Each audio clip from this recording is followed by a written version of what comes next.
తిరిగి మళ్ళీ కాంగ్రెస్ ప్రభుత్వం వచ్చిన తర్వాత మళ్ళీ మేము వడ్డీ లేని రుణాలు ఇస్తాము, మీరు సకాలంలో వడ్డీలు చెల్లించండి, దానికి సంబంధించిన సకాలంలో మీరు లోన్లు చెల్లించండి, రుణాలు చెల్లించండి, మేము వడ్డీలు.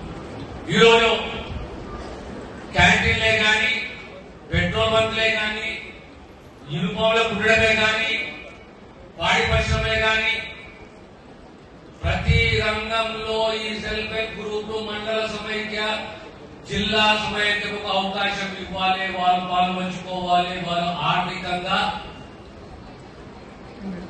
వ్యాపారాన్ని పెంచుకోవాలనే ఒక సదృశ్యం ఈ ప్రభుత్వానికి ఉన్నది. ఈరోజు సుమారు మన జిల్లాకు సంబంధించి వడ్డీ పైసలు 32 కోట్ల రూపాయల వడ్డీ పైసలు మన ప్రభుత్వం చెల్లించింది. సుమారు 29 కోట్ల రూపాయలు, సుమారు 590 కోట్ల రూపాయల రుణాలు.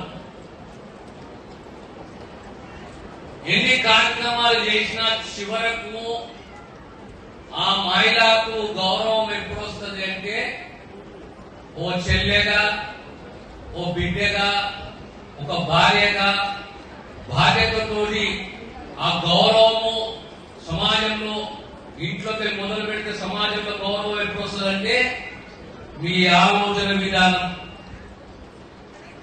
మీ సంప్రదాయంలో మార్పులు,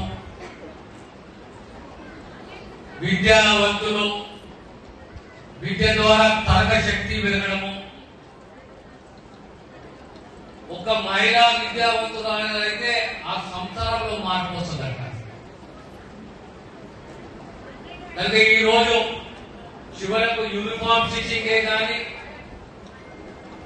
పెట్రోల్ బంకే కానీ, ఎక్కడ మీకు హైవేల మీద ప్రభుత్వ భూమి ఉన్నదో అక్కడ మీరు మాకు ఎకరమో, 2 ఎకరాలు, 3 ఎకరాలు, 4 ఎకరాలు మాకు కేటాయించండి, మా మండల సమైక్యకు కేటాయించండి, మేము పాడి పరిశ్రమ పెట్టుకుంటామో